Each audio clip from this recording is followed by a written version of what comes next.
You are listening to The Evidence Locker. Our cases have been researched using open source and archive materials.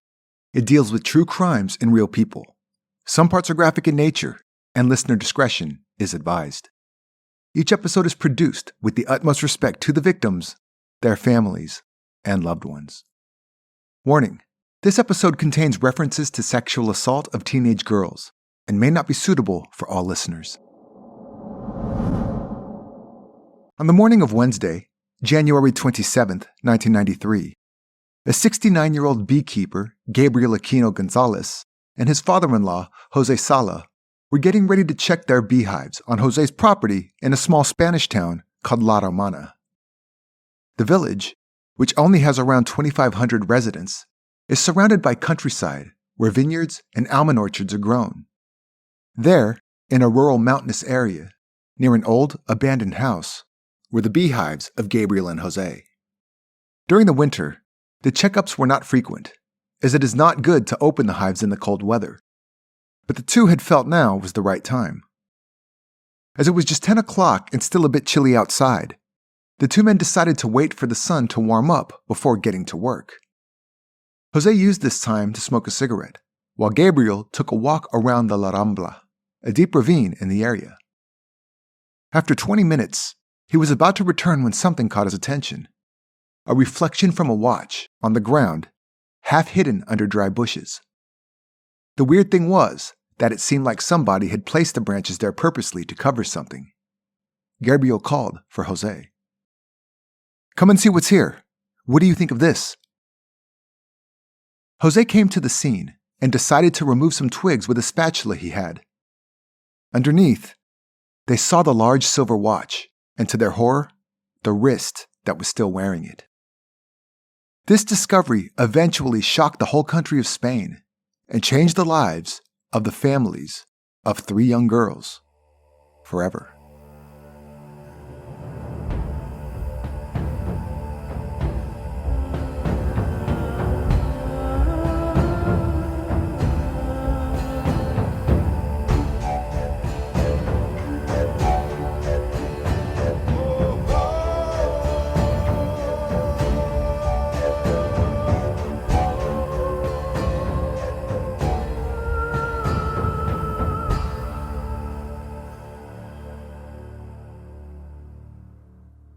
Miriam García Iborra and Toñi Gómez Rodríguez and María Deseada Desirée Hernández Folch were 3 friends living in the Valencian municipality of Alcàsser, a small town close to the eastern Spanish coast, with a population of just a little over 10,000. Miriam and Desirée were 14 years old, while Toñi was almost exactly 1 year older than the two. Toñi, who was one of 3 siblings having a sister and a brother, was described as a timid but very kind and conscientious girl. She always ensured her loved ones knew where she was and that she was all right if she was running late. In 1992, Toñi had stopped studying and wanted to enter the workforce so she could make her own money. Desirée, the younger of 2 sisters, was a fun-loving person who enjoyed competitive sports, and she often walked away a winner. She also loved skating around town and talking with people. Desirée was sociable, with strong people skills, but did not excel academically. So in 1992, she was repeating the 8th grade. Miriam, who had 2 younger brothers, was known for her beauty. She was shy, reserved, and sensitive. In 1992, Miriam was attending the La Florida Institute in the nearby town of Catarroja. She had a passion for ballet and writing poetry, and often shared her poems with her friends. The 3 teens also spent time with another friend, a 14-year-old girl named Esther Diaz Martinez. On November 12, 1992, Toñi called a local radio station and dedicated a song, Major Tom, by Peter Schilling to their group. On the call, cheerful Toñi mentioned that she didn't have any specific plans for the weekend, but she wasn't going to stay home. The following day, Friday, November 13th, Toñi, Miriam, and Desirée were all at Esther's house. They had plans to go out to the neighboring town of Picassent, to a nightclub named Couleur. As the distance between the 2 towns was a few kilometers, Miriam had called her father and asked if he could take them by car as he usually did. This time, however, her father had come home from work sick and was unable to drive them. Esther had also caught the bug and had to stay home too. Toñi, Miriam, and Desirée did not want to give up their plans, and so they left Esther's house around 8 p.m. Esther would later state that the girls said they were going to the nightclub, but were not going to go inside as they did not have money. Instead, they were simply planning on hanging outside at the door. Without a ride, Toñi, Miriam, and Desirée decided to hitchhike to Couleur. Back then, many young people hitchhiked to the club, even though it offered bus transport for its customers. Miriam, Toñi, and Desirée were picked up from the last traffic light in Alcàsser by 20-year-old Francisco Hervás and 19-year-old Marie Luz. However, the couple did not take the girls all the way to their destination, as Francisco's car had a leak in the fuel tank. They left the trio at the Marie Picassent gas station, just a few blocks away from the nightclub. Many have found this weird, as the Couleur was so close, and in his first statement letter, Francisco did not even mention that he took the car to a workshop after leaving the girls. Later, his statement would change, and he and his girlfriend would remember things differently, even in which kind of car they had been in that night. Nevertheless, the point was, he did not drop Toñi, Miriam, and Desirée off at the nightclub, and they had to walk the rest of the way. What happened next is not known for sure, but according to 16-year-old José Antonio Cano Jacer, he saw and greeted Miriam, Toñi, and Desirée when he passed them at the gas station on his way from the Couleur nightclub to Sia.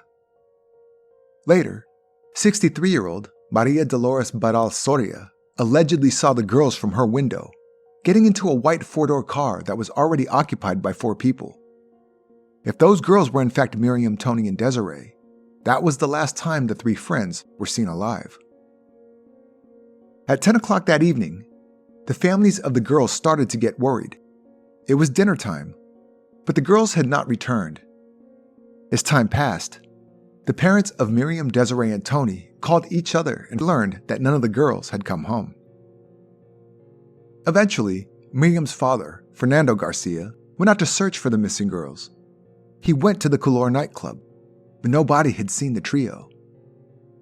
On his way back, Fernando stopped by the civil guard station to report Miriam missing. However, he was told that it's probably just a case of teenagers staying out too late, and that he could not make the report before 24 hours had passed. After spending a night in agony, on November 14, 1992, at 9:40 a.m., Fernando and the mothers of Toñi and Desirée went to the civil guard post in Picassent to report their daughters missing. Now, the authorities were also concerned. Miriam, Toñi, and Desirée had all left just with the clothes that they had on, and with no money. It did not make much sense that they would have disappeared voluntarily. The search for the girls was launched immediately. The civil guard focused their investigations first on friends of the disappeared girls and regular customers of the nightclub. It was quickly concluded that the teenagers had not arrived at the venue at all that night. Local offenders and those who had been released from prison around the time of the disappearances were questioned, but nothing was found. We'll take a quick break for a word from our sponsors. By this time, you've probably heard of our favorite mobile puzzle game, Best Fiends. If not, where have you been hiding? I tell you, it's the game that just keeps on giving. Whenever I need a break from learning about new true crime stories, I grab my phone and blow off some steam by leveling up in the world of minutia. I'm happily obsessed with this game, and I don't mind trying again and again. Getting into the zone relaxes me. This month's update gives me the opportunity to be trained by an endearing, scruffy dude called Coach Dougie. And I'm helping White Rabbit Rascal to be on time while I'm still invested in the ice cream race. But ultimately, the greatest satisfaction comes whenever I complete a level and progress to the next one. With thousands of fun puzzles to solve, playing Best Fiends will never get old. I'm on level 523 right now, so I've got plenty more to go. The makers of Best Fiends have created a whole world, and it's right on my phone.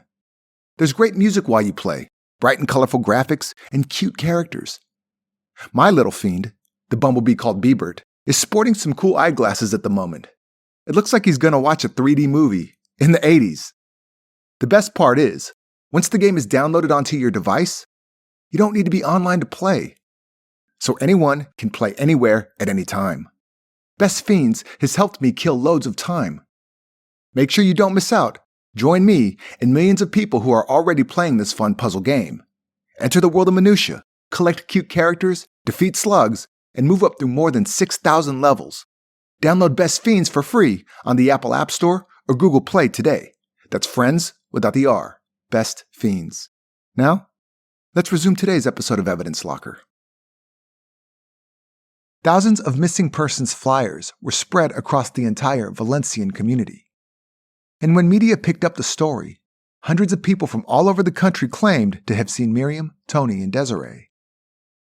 The Interior Minister of Spain, José Luis Corcuera, set up a task force called UCO in hopes of more efficient investigation.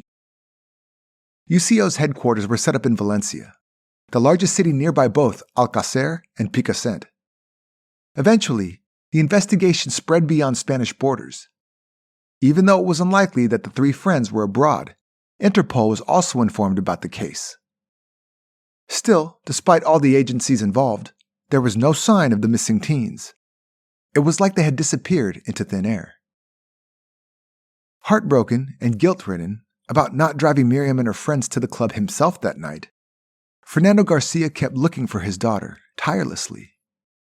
He began appearing on radio or television shows, hoping to get the story of Miriam, Toñi, and Desirée in front of as many people as possible.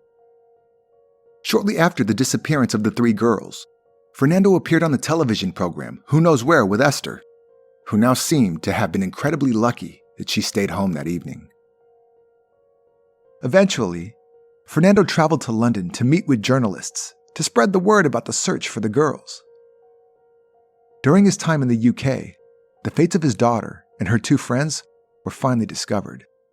The 75-day search for Miriam, Toñi, and Desirée ended on January 27, 1993, in La Romana, around 150 kilometers south of Picassent. Beekeeper Gabriel Aquino Gonzalez and his father-in-law José Sala had stumbled upon their shallow grave. As the two had initially thought that the watch and the arm bone sticking out of the ground belonged to a man when they alerted the authorities, no one assumed they had found the missing teenagers. It took several hours for Judge José Luis Bort, the local magistrate, and his judicial secretary, Ángeles Foncuelado, to arrive. But when he finally did, he quickly realized they had found all three of the missing girls of Alcàsser. Unfortunately, of course, just that day when the bodies were discovered, the task force of the case, UCO, was in Madrid because of changes in the team, and they were not able to supervise the excavation. This led to poor handling of evidence at the scene, which caused many problems in the investigation later on. Several hours had passed before the crime scene was cordoned off and locked down. During this time, the scene was compromised by officials and witnesses, trying to have a look at the grisly discovery. Also, the excavation was done before anybody had taken pictures or searched the area. The only existing image of the bodies in the pit shows nothing else than dirt. Nevertheless, the bodies were found half buried, together in various stages of decomposition, and covered by a greenish carpet in a large pit that had been dug for this purpose. It was clear all three had been raped and tortured before their deaths.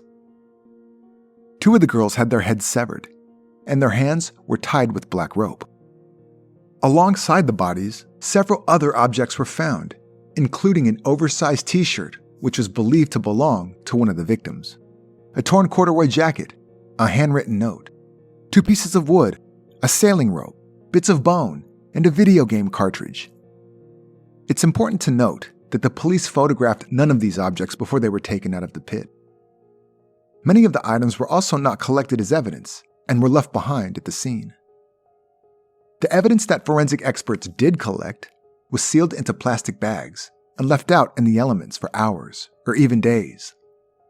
Fungal growth and bacteria on the water-soaked evidence made it useless for further testing. A piece of evidence found at the scene was considered to be key to the investigation. That item was a pamphlet from a nearby hospital, La Fe de Valencia. Where exactly this flyer was located at the scene wasn't clear. Police neglected to photograph it. It could have been found inside the pit, or next to it, or even farther away. Nevertheless, the flyer had the name of an individual named Enrique Angles Martins on it. He had been treated for syphilis at La Fe de Valencia a few months earlier. Authorities were thrilled. They had a suspect.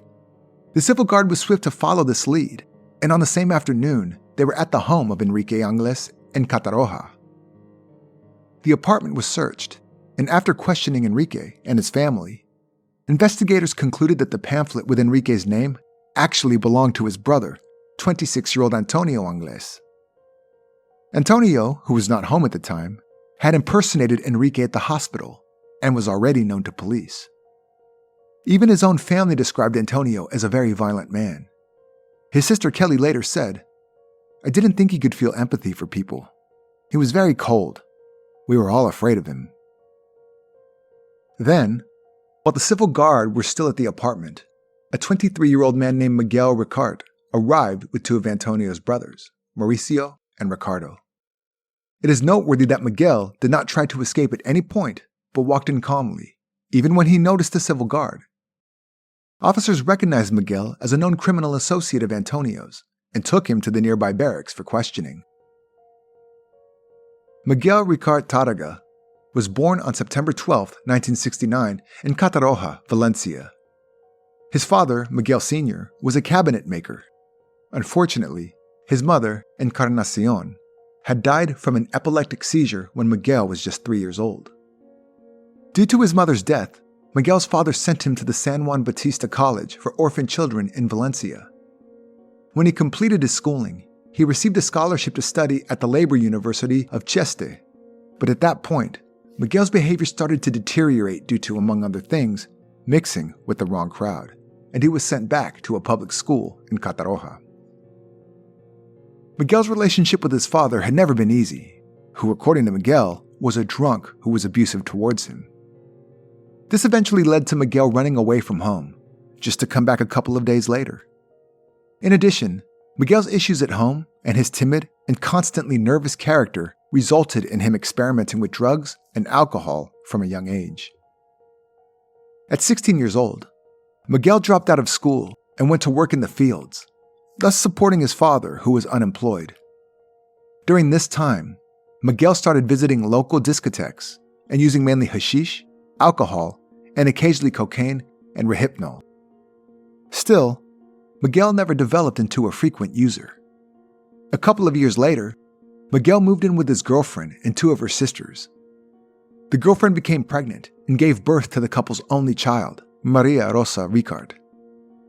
At 20 years old, Miguel joined the Spanish Army, Legion, as a special volunteer. He spent 18 months in Malaga before returning home, where his lifestyle and the difficulty of keeping a job eventually led to separation from his girlfriend. And so, Miguel went to live with his friend and usual drug supplier, Antonio Angles. Antonio was born in Brazil in 1966. He was part of a large family, as his parents Enrique Angles and Nusa Martins had 9 children together. When Antonio was just 2 years old, his family moved from Brazil to Spain. Life in the Angles household was not always pleasant. Enrique was an alcoholic and had been hospitalized due to cirrhosis of the liver by the early 1990s. Antonio's mother Nusa was trapped in an unhappy marriage and had been abused for a long time, both by her husband and her own children, including Antonio. Besides abusing his family members, Antonio also stole from them to support his drug habit. When Miguel then moved into the Angles home, the two began to engage in small, petty crimes, resulting in Antonio being in and out of prison in the early 1990s. Despite this, Miguel was allowed to stay at the Angles family home, where Antonio's little brother Enrique also lived. And it was Enrique's name that eventually led the civil guard to their home in connection with the Alcàsser murders case. During the interview, or the voluntary statement, which started right around midnight, Miguel told the investigators that he had been in prison in December when Miriam, Toñi, and Desirée went missing. He also mentioned his car, a white Opel Corsa. This car is similar to the description of a vehicle that a witness had seen the girls get into the night of their disappearance. While pressured about the car, Miguel said he had sometimes loaned it to his friend, Antonio Angles, which is questionable as Antonio did not have a driver's license, and as far as we know, did not know how to drive. Miguel continued saying he had not seen Antonio at all in previous months or been in contact with him, and so he did not know where he was. However, he did admit that Antonio was an aggressive man with some mental health issues. In the same breath, Miguel emphasized the innocence of Antonio's brother, Enrique Angles, saying that the young man could not hurt a fly. Authorities found Miguel's claim that he had not seen Antonio at all, or even been in contact with him, very unlikely, as the two men had been friends for over a decade, and Miguel had been living in the family home. They were also skeptical about Miguel's claim that he had been in prison at the time of the three girls' disappearance. After calling some correctional officers, Miguel's statement was quickly proven to be false. Without being able to give a solid alibi, around 5 a.m. of January 28th, Miguel Ricard was officially detained and charged as an accomplice in the murders of Miriam García Iborra, Antonio Gómez Rodríguez, and Desirée Hernández Folch. While the main suspect was already in a holding cell, the autopsies of the three victims were carried out. The first body was that of Toñi Gómez Rodríguez.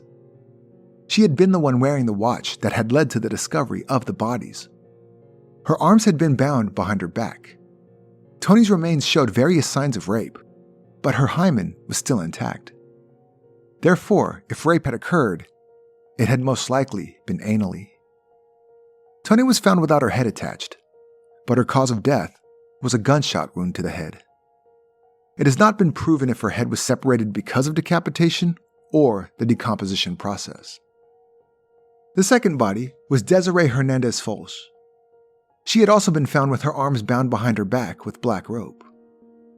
She was not wearing socks, which was considered to be out of place. Her head was also detached from her body, and her nipples had been removed using some kind of pliers. Her genitals showed no signs of rape. She had died because of a gunshot to the head, but she also had stab wounds to her torso. Lastly, doctors examined the body of Miriam García Iborra. She had also been found without socks. Her right hand was missing. So were several of her teeth. Like the others, Miriam's body showed signs of rape, but in her case, it looked like part of the violence had happened after her death. As soon as it was confirmed that the bodies were in fact those of the three missing girls, media stormed to both La Ramona and Alcàsser. Naturally, everybody tried to be the first to get the thoughts and opinions of the family members involved. For example, in the US or UK, this kind of media frenzy is seen as pretty standard. But in Spain, people still look back to this time and see it as an embarrassment. And with good reason. The media was all over the poor girls' families, asking about how they felt to know their daughters had been killed, how they felt to know the two of them were found with their heads removed. They did not care at all. The media broadcasted every single gruesome detail about the murders they possibly could find. It was not about journalism and finding the truth anymore. It was all about the shock factor and the sensation. After the horrifying details of Miriam's, Toñi's, and Desiree's deaths found their way to the public, it was not a surprise that people were ready to condemn the first person presented to them. And still, the case against Miguel was not the strongest. He just happened to know somebody whose name was on a piece of paper, allegedly found nearby the bodies. And his car may have looked similar to the one seen on the night of the disappearance. There was only circumstantial evidence against Miguel, but still, around midnight, January 28th, he confessed. It's good to note that Miguel's second statement took place around midnight too, 24 hours after the first one. We do not know if Miguel was allowed to eat or sleep during this period. We also don't know who he had been speaking to or what kind of conditions he had been kept in. Nevertheless, Miguel told the investigators how he and Antonio Angles had taken the girls who had been hitchhiking. Miguel stated Miriam, Toñi, and Desirée went with them willingly. He did not say what time. What was curious was that Miguel told the investigators that they had used a blue Seat Ronda, not the white Opel. The The two then took the girls out to La Romana. According to Miguel, the girls did not have any concerns during the 2-hour drive. Miguel claimed he had sexual interactions with 14-year-old Desirée later that night, while Antonio went off with 14-year-old Miriam and 15-year-old Toñi. At this point, Miguel does not mention anything about the girls fighting back. So basically, everything was allegedly consensual between the girls and the two older men. But then, Miguel claimed he heard 3 gunshots in the distance. He doesn't really explain where he was or why he left the girls with Antonio, but all 3 girls were now dead. They then proceeded to wrap up the 3 teens inside a rug they had taken from a nearby house, before dumping them into a freshly dug pit. The events took place during the coldest month in Spain and in the middle of the night, and it would have taken a considerable amount of time to dig the shallow grave for their 3 victims. Miguel's story would later change many times, and he would claim that he made the first confession just because of the Spanish civil guard torturing him. Nevertheless, the police did not consider any other possibilities anymore, and quickly launched a search for Antonio Anglés. Antonio had been arrested several times in the past, usually for drugs.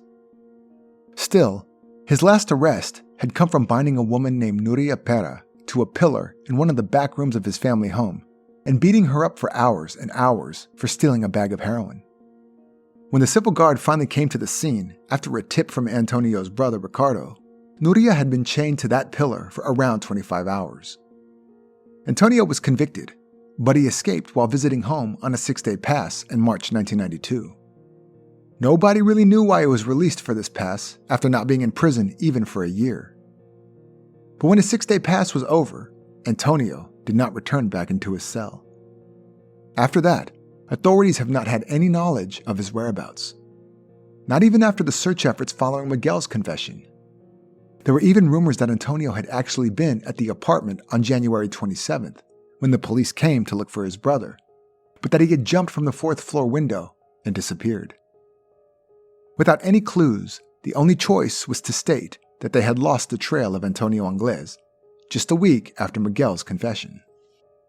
On January 29th, a second autopsy was performed on the bodies of Miriam, Toñi, and Desirée, at the request of their families. The first autopsy had been poorly executed and, unfortunately, destroyed much of the evidence. For example, during the first autopsy, the bodies had been washed clean with water, causing any forensic evidence to be ruined. During the second autopsy, the forensics team was able to find 15 individual hairs on the bodies. Almost all of them were pubic hairs. DNA testing was not yet commonly used back then, but these hairs would show their importance later. Another blow to the investigation was the fact that the videos of 2 autopsies went missing or were deleted. After the second autopsy, Miguel changed his confession. This time, he gave more detail, saying he and Antonio had picked up the girls in Picassent at around 8 p.m. In the car, Antonio had hit one of the girls in the mouth with a gun, breaking her teeth, which is consistent with the findings of the autopsy reports. Still, Miguel did not reveal the exact location they had taken Miriam, Toñi, and Desirée. But this time, he said they had taken the girls with the purpose to rape and torture them. Also, in this confession, he admitted that the car they drove was in fact the white Opel Corsa. Then, on March 29th, Miguel changed his story once again, stating that he had nothing to do with the murders of the Alcàsser girls. Instead, he said that on Friday, the 13th, 1992, they had been shopping and bar hopping with Antonio and Mauricio after robbing a bank a few days earlier. So he was nowhere near the 3 girls that evening. Of course, that wasn't the end of it. Miguel changed his mind again and confessed to being at the scene of the crimes. Miguel said that he and Antonio had picked the 3 girls up as they were hitchhiking, promising to take them to the Color nightclub. But as they drove past the club without stopping, Miriam, Toñi, and Desirée wanted to know what was up. Miguel stated that he asked Antonio to turn around and leave the girls, but Antonio didn't listen. Instead, they drove to the rural area of La Romana and took the teens to a half-demolished hut. There, they tied the girls up and sexually assaulted 2 of them on a mattress left in the shack. After leaving to get something to eat, the pair returned, and Antonio sexually assaulted the third teen. According to Miguel, the following day, Antonio grabbed a gun and fired 3 shots, 1 for each girl. It was also Antonio who placed the carpet at the bottom of the pit and disposed of the bodies of their 3 victims. Miguel stated that he was scared and just followed Antonio's lead that day, saying, "You let yourself go, you don't really know how to get out." Miguel's stories continued to change numerous times until his trial finally started after many delays on Monday, May 12, 1997. The trial was one of the biggest in the history of Spain and lasted almost 3 months, altogether 49 sessions. Miguel's defense argued that there was no physical evidence linking him nor Antonio to the crime scene. The only thing that even remotely tied them to the murders was a pamphlet from a nearby hospital with the name of Enrique Ángeles. Also, the DNA of the hairs found on the bodies and their clothes during the second autopsy proved problematic. 12 of the hairs proved not to come from Miguel or Antonio. Instead, the DNA sequences belonged to several different people, possibly between 5 and 7 individuals. The remaining 3 hairs were damaged and could not be analyzed, so there was no DNA evidence linking Miguel or Antonio to the crime. There was also one big unanswered question. Why? What was the reason behind the gruesome crime? According to many of Antonio's friends and family, he was homosexual, so the prosecutor did not use pleasure as a motive. Instead, they said Antonio hated women and Miguel went along with him out of fear. After all, Antonio had been abusive towards his own mother and had kidnapped and beaten a woman before. However, as Antonio was not there to give his side of the story, and Miguel's confessions changed numerous times, we are left to guess what really happened. Miguel Ricard was sentenced to 170 years in prison on Friday, September 5, 1997, for kidnapping, rape, and murder of the 3 young girls. Antonio Ángeles was, and still is to this day, considered the main culprit of the crime, but he has not been seen by Spanish officials since March of 1992. Antonio was allegedly spotted in the Catarroja area by multiple people within a month after the discovery of the bodies. First by a taxi driver who drove him there, and then by a hairdresser who reported that Antonio was dyeing his hair from blonde back to a more natural color. He also reportedly tried to get a room at a hostel named Boluda, but the owner recognized his face. After all, Antonio was one of the most wanted people in the whole country. But by the time police arrived, Antonio was gone. Later, Antonio was reportedly spotted by several different truck drivers around Valencia, who told the authorities that Antonio, who usually looked neat and trimmed, now looked untidy and had weeks' worth of stubble. He was also seen in Villamarxant, Valencia, soon after the murders before being spotted in Minglanilla, Cuenca. This was the last place in Spain Antonio was ever seen before he was subsequently spotted in Lisbon, Portugal, in March 1993. Many theories of his whereabouts after that have emerged during the years. The first one being he boarded the boat City of Plymouth as a stowaway before jumping overboard as he was discovered near the coast of Ireland. Others say he was thrown into the sea by the crew of the cargo ship. Whichever the case, Antonio was never seen again. Another theory was that Antonio escaped to Brazil through Portugal. This rumor came from a Portuguese drug addict, Joaquim Carvalho, who allegedly accommodated Antonio for a couple of weeks.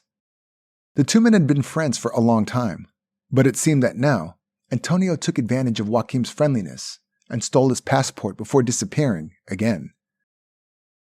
As Antonio had been born in Sao Paulo, he had dual nationality, and many thought he tried to find a ship to take him to Brazil.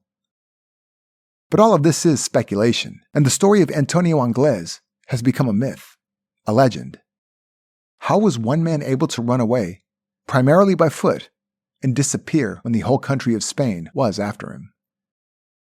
For a moment, it was thought that maybe, just maybe, the search for Antonio finally came to its end when a human skull was found from the sea by fishermen off Baltimore, West Cork, Ireland. The skull was held in the University College Cork, where it was examined. It was determined to be the skull of a man aged between 20 and 40. Spanish authorities quickly became interested in the skull when they learned that it had a deviated septum, which is a feature that Antonio Anglés also had. Could it be that he had actually jumped into the sea, trying to escape and drowned? DNA from the skull was tested against the DNA of Antonio's mother, Nusa Martins, but unfortunately, the tests came back negative. There are those who believe Antonio and Miguel were not the real culprits. Miriam's father, Fernando Garcia, doubts the official version of the events, calling the two men just a pawn. Instead, he believed his own investigation showed evidence that the girls may have been killed and tortured by men with high social status. One of the theories even mentioned the possibility that the girls were captured and filmed for a snuff film. However, there was no evidence to support the allegations. Nevertheless, Fernando attended a TV show called Tonight We Crossed the Mississippi, and after the start of the trial, El Juez d'Alcàsser, Trial of Alcàsser, on Channel 9. He was accompanied by journalist Juan Ignacio Blanco. In these two programs, Fernando and Juan presented a conspiracy theory in which they argued that people from high levels of politics in Spanish society formed a network of pedophilia, and that the Alcàsser girls had been victims of this group.